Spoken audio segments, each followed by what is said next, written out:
नमस्कार, मैं हूं प्रदीप सिंह और आप देख रहे हैं इतिहास गंगा। इतिहास गंगा के आज के अंक में हम एक ऐसे वकील की चर्चा करेंगे जिसके बारे में कहा जाता है कि वो सबसे महंगी फीस लेता है।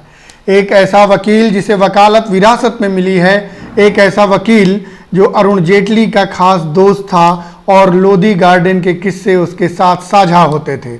एक ऐसा वकील जो राज्य सरकारों के पक्ष रखने के साथ साथ बॉलीवुड सितारों के पक्ष और कॉरपोरेट घरानों के पक्ष भी रखता है। एक ऐसा वकील जिसे दोबारा भारत का महान्यायवादी बनाया गया है। जी हाँ मित्रों, हम बात कर रहे हैं श्रीमान मुकुल रोहतगी की। आज के इस अंक में हम चर्चा करेंगे मुकुल रोहतगी के प्रारंभिक जीवन की, उनके वकालत की शिक्षा की, उनके परिवार के विषय में और इस बारे में बात करेंगे कि उनका ये वकालत का पेशा कैसे परवान चढ़ता है। बात ये भी करेंगे कि महान्यायवादी, solicitor general, additional solicitor general और एडवोकेट जनरल क्या होते हैं, कैसे नियुक्त होते हैं और इनके कर्तव्य क्या क्या हैं।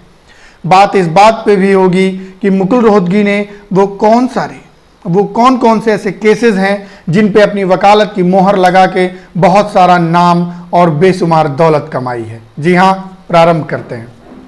17 अगस्त 1955 अवध बिहारी रोहतगी के घर एक बालक का जन्म होता है जिसका नाम रखा जाता है मुकुल रोहतगी।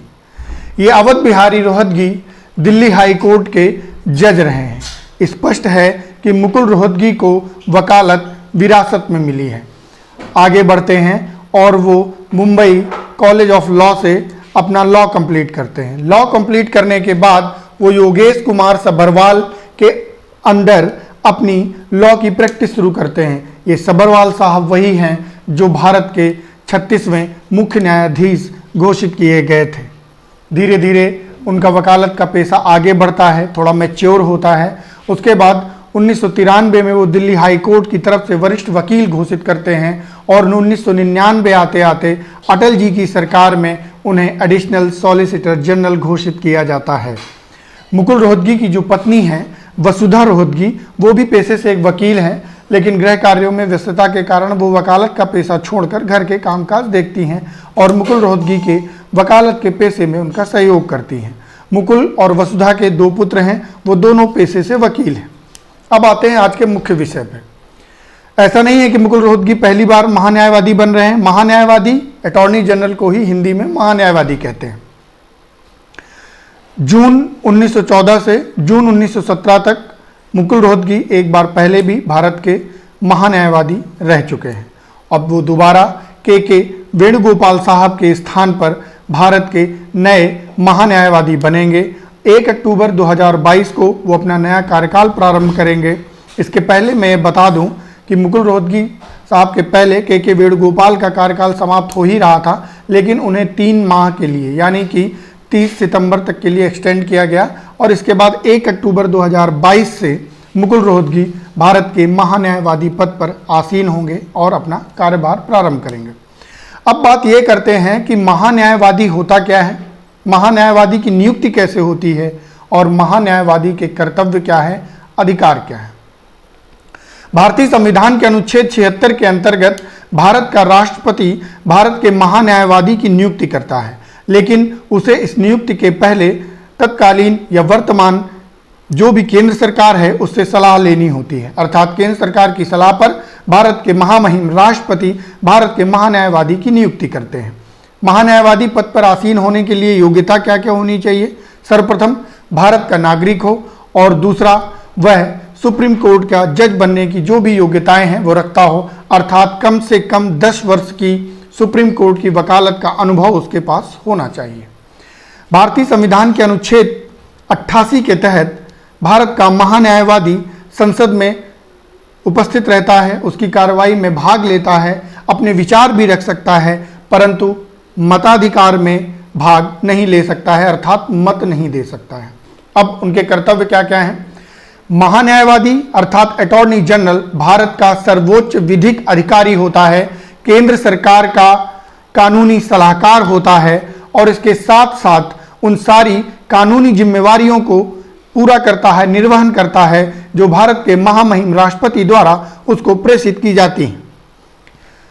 भारत के महान्यायवादी को यह अधिकार होता है कि वो भारत के किसी भी न्यायालय में उपस्थित होकर वहां की कार्रवाई में भाग ले सकता है जैसी उसकी आवश्यकता है।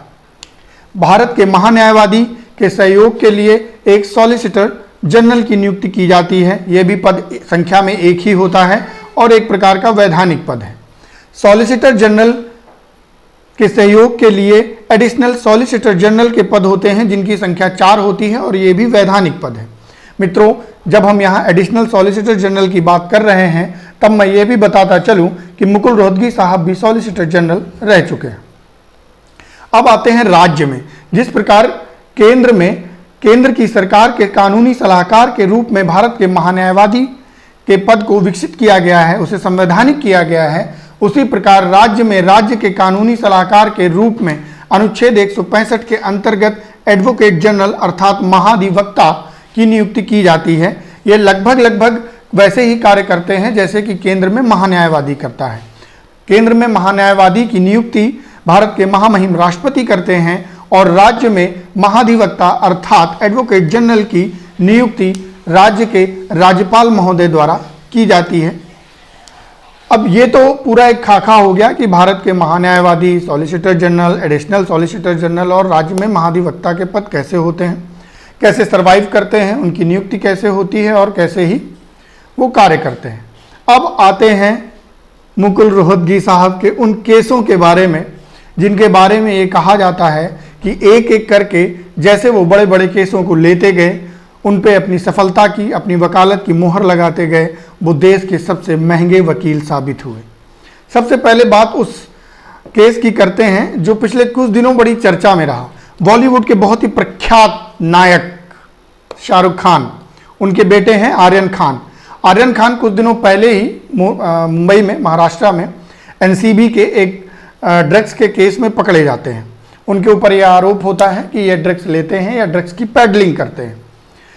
जिनका केस देख रहे हैं सतीश मान सिंधे। सतीश मान सिंधे उनको बेल दिलाने की कोशिश करते हैं लेकिन सफल नहीं होते। उसके बाद वो अपनी लॉबी में एक और भारत के बड़े वकील का नाम जोड़ते हैं जिनका नाम है अमित देसाई। अमित देसाई और सतीश मान सिंधे दोनों आर्यन खान को बेल दिलाने की कोशिश करते हैं लेकिन सफल नहीं होते हैं और उसके बाद इस पूरे केस में एंट्री होती है मुकुल रोहतगी की। मुकुल रोहतगी आते हैं, केस को समझते हैं, सुप्रीम कोर्ट जो भी तत्कालीन कोर्ट था संबंधित उसमें ब्रीफ करते हैं और कुछ दिनों बाद निर्णय ये आता है कि आर्यन खान को बेल मिल जाती है।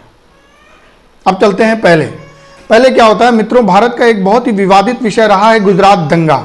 गुजरात दंगे में गुजरात सरकार का पक्ष रखने के लिए भी मुकुल रोहतगी को बुलाया जाता है और मुकुल रोहतगी बड़ी सफलतापूर्वक, बहुत ही प्रखरता से इस विषय को रखते हैं और गुजरात सरकार को एक बहुत ही अच्छी सफलता प्रदान करते हैं। और ये माना भी जाता है कि उसी समय से भारत के वर्तमान प्रधानमंत्री श्रीमान नरेंद्र मोदी और जो भी हमारे महान्यायवादी बनने वाले हैं मुकुल रोहतगी साहब, इन दोनों के बीच उस समय से ही बहुत अच्छे संबंध है।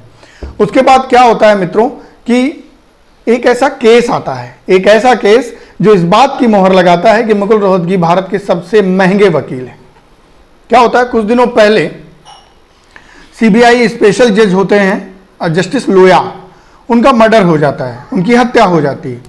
तो महाराष्ट्र सरकार सीबीआई स्पेशल जज जस्टिस लोया की हत्या के विषय में जो याचिका दायर होती है, उस याचिका पर स्पेशल प्रोसिक्यूटर के रूप में नियुक्त करते हैं मुकुल रोहतगी को। और मुकुल रोहतगी सुप्रीम कोर्ट में इस पक्ष को बड़ी बेबाकी से रखते हैं और कुछ दिनों बाद सुप्रीम कोर्ट यह निर्णय देता है कि सीबीआई स्पेशल जज जोया की मृत्यु पर जांच करने की अब कोई आवश्यकता नहीं है। मुकुल रोहतगी इस विषय का, इस निर्णय का स्वागत करते हैं।